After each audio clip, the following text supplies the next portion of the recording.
Using craft, Daemonar Yaslana called in a ball of twine and then considered the puzzle in front of him. After adjusting a couple of pieces for a better fit, he began lashing together the fallen branches he and his cousin had gathered for this harebrained, idiotic, get their asses kicked for this idea, an idea that sounded intriguing enough that he might have tried it on his own at another time, if he'd been able to talk Jaenelle Saetien out of building a raft today and testing it on the river. It was a warm summer day, and floating on a raft sounded like fun, but there were rapids downriver and a waterfall. Testing himself against those things on a raft made out of branches and twine appealed to him. After all, he was an Eyrien warlord prince, and until he was old enough to test his strength and skill by making the blood run, this could be considered practice. Right? That almost sounded like a reasonable explanation for doing this. He'd have to remember it when his father found out about this adventure. And he'd have to figure out a suitable reason why he wasn't alone on the raft. Maybe Auntie Jay could help with that, if she didn't give him a whack upside the head before his father had a chance to do it. Jaenelle Saetien set the next load of branches beside the ones he'd laid out. Then she sighed. Why can't we just use craft to hold the branches together? Tying them is going to take forever. You afraid we're going to get caught before we get this thing in the water? He asked, lashing 2 more branches together. Maybe. He looked at her.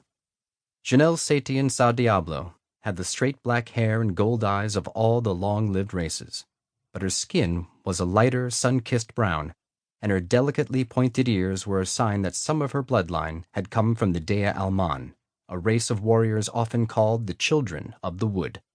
She was smart, usually sweet in a feisty kind of way, and she sometimes had more backbone than sense. Then again, so did he, or he wouldn't be out here helping her build a raft that most likely would break apart when they hit the rapids and waterfall. Your father takes calculated risks, not foolish ones, his grandfather had said once. He measures risk against his own strength and skill, as well as the strength and skill of the people with him. As you get older, he'll expect you to do the same. There is a difference between taking a calculated risk and a foolish one, Daemonar said, echoing words that lingered in his memory.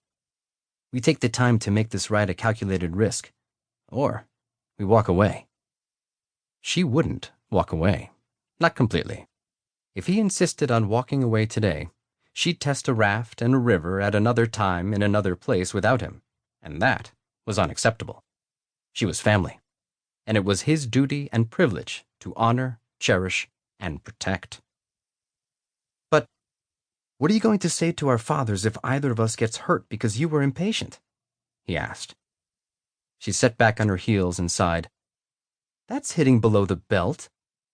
That was where truth, when it was inconvenient, usually hit. Jaenelle Saetien might want to try things that were risky, but she would yield if he would get in trouble because of her actions. Well, she would yield most of the time, unless the impulse to do something overwhelmed every bit of common sense that should warn her about how her father would react to a particular scheme. She was the daughter of the Warlord Prince of Demlin, and even though she loved her father, sometimes being the daughter of a powerful man was a burden. Daemonar understood that kind of burden. He was the son of the Warlord Prince of Ascavy, the feared demon prince of Ascavy.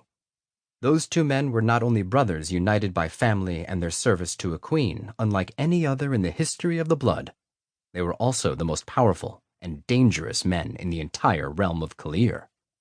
But they were still men, and fathers, and if their children felt a reckless need to explore what could be done with craft, that inclination must have been inherited from them. Right?